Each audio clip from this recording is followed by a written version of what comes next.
So in the next DLC, there's a good chance Rockstar is going to be adding a bunch of vehicles that have been around since day one and available in free mode onto the websites. And we don't know what the prices are going to be. And in my previous video, I covered the hearse because it was by far the most unique. But there are still 7 more vehicles that look to be coming out. And there could be more.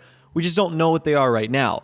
So those vehicles are the Futo, Ruiner, Prairie, Serrano, FQ2, Habanero, and Patriot. So today I'm going to be going over all 7 of these vehicles, giving you a quick overview to what you can expect when they do become available on the website and when you can buy them and store them into your garage. Because honestly, some of these vehicles you're going to look at and say, I've never seen them before.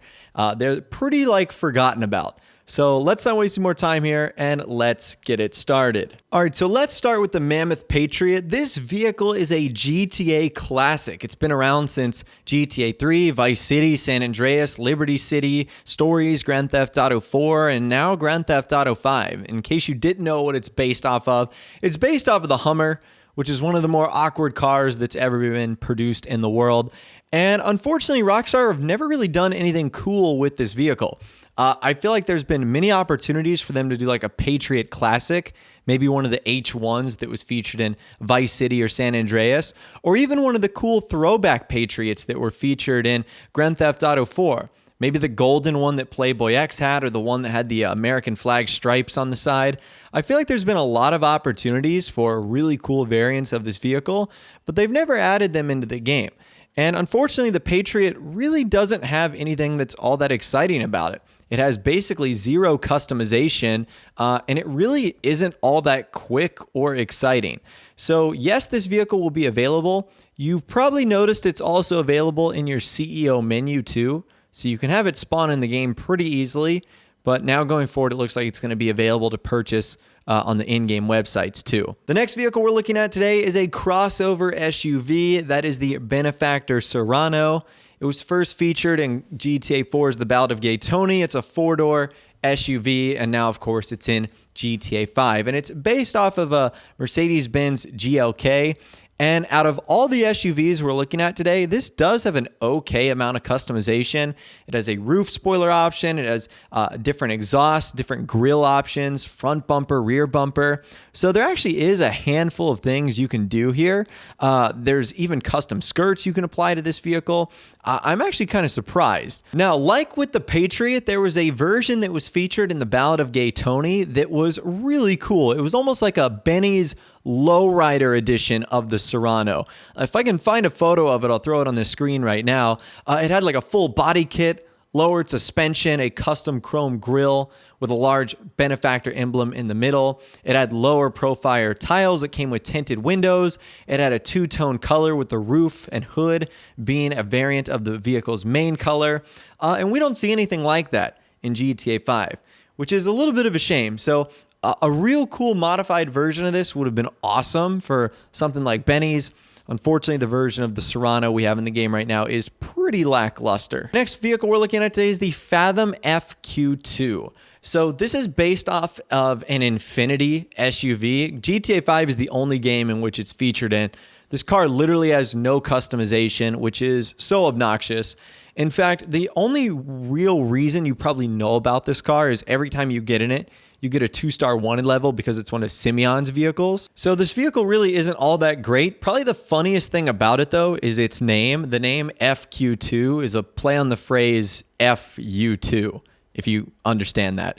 So this vehicle really isn't all that exciting, but it is another 4-door SUV that will be eventually added into the game. The last SUV we're looking at today is really awkward as well. It's the Emperor Habanero.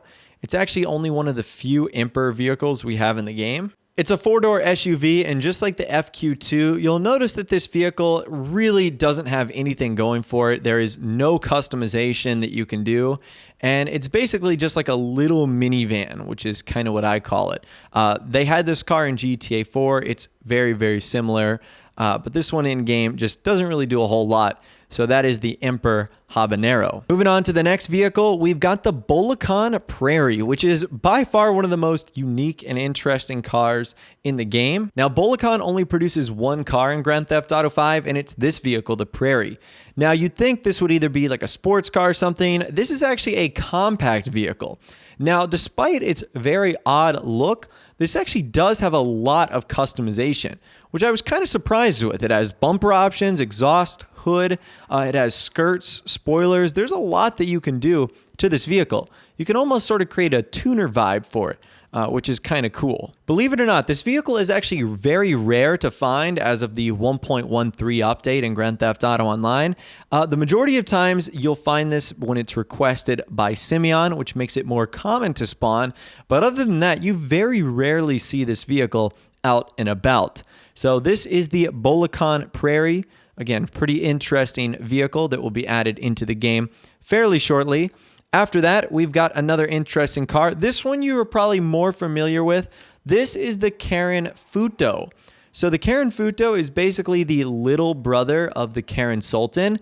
It has almost just as much customization. In fact, out of all the vehicles we're looking at today, it has the most customization. You can change the interior. You can add a roll cage. You can add a spoiler. You can add a roof spoiler. There's so many things you can do. Different chassis options for the bumpers. You can add skirts, a wide body kit. You can change out the grille. Out of all the vehicles today, this is probably tied for first with the best vehicles that Rockstar has added, excluding the hearse. That's kind of in its own category, which is why I made that into a separate video. But the Futo is awesome. It's actually a really cool car.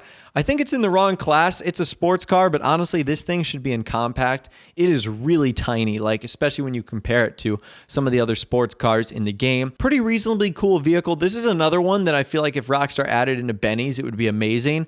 Same with the Prairie. I feel like the Prairie has potential to be a really cool car. All three that we're looking at on this side are quite cool. And the final vehicle we're looking at today, I'm sure you guys know as well, is the Empante Ruiner. Now, it's bigger, badder brother, the Ruiner 2000, definitely more popular, but the Empante Ruiner is a menacing muscle car. It's actually one of the coolest in the game with some of the most unique customization. It's this T-top vehicle. It's kind of got this two-tone paint job on it with Ruiner written on the lower door sill. There's so many things you can do to upgrade the bumpers, the spoilers, the exhaust, the hood options, the skirt options. There's actually a lot that you can do to this vehicle, and it makes it one of the coolest cars in the game. So I'm actually very excited about these three vehicles, the Hearse, Futo, and Ruiner, to be added because they're actually pretty fun. They're just annoying to go out in the world and try and find them because whenever you want them, they never seem to show up. So along with the Hearse, those are going to be the 7 vehicles, at least that we know so far, that Rockstar are going to be adding into Grand Theft Auto Online in the next update, according to Wildbrick and FunMW2, really reputable guys on the GTA forum site. It kind of makes you wonder what other cars Rockstar have plans on adding because those aren't the only vehicles that are available in free mode but can't be found on websites like the Mañana, the Peyote, vehicles like that. I'd love to see them be added too because I definitely feel like there's a place for people to actually want and customize these vehicles without having to go out and find them. And the next biggest thing is, what is the price going to be here? Is Rockstar going to make them ultra expensive like what they did with the Laser? Or are they going to make them really, really cheap like what they did 2 or 3 years ago? I think that's going to be interesting to see. We really won't know until the DLC itself comes out. And third, last but not least, I really hope they don't make this stuff drip feed. Like, who wants a drip feed FQ2? No one. Make that available on day one for the small percentage of people that want that vehicle. Don't muck around with the drip feeding when it comes to these vehicles, Rockstar. But anyways, that's all the information I've got for you guys in this video today. Which of these vehicles are you most looking forward to? Futo, Ruiner, Hearse, Prairie, Serrano, FQ2, Habanero, or Patriot? Let me know your thoughts, opinions, and more in the comments down below. If you did go on to enjoy this video, though, a like rating would, of course, be awesome. And also, subscribe to my YouTube channel if you are new or you like daily GTA 5 videos like this. With all the way, guys, like I said, thanks so much for watching. Take care, and I'll see you guys in the next video.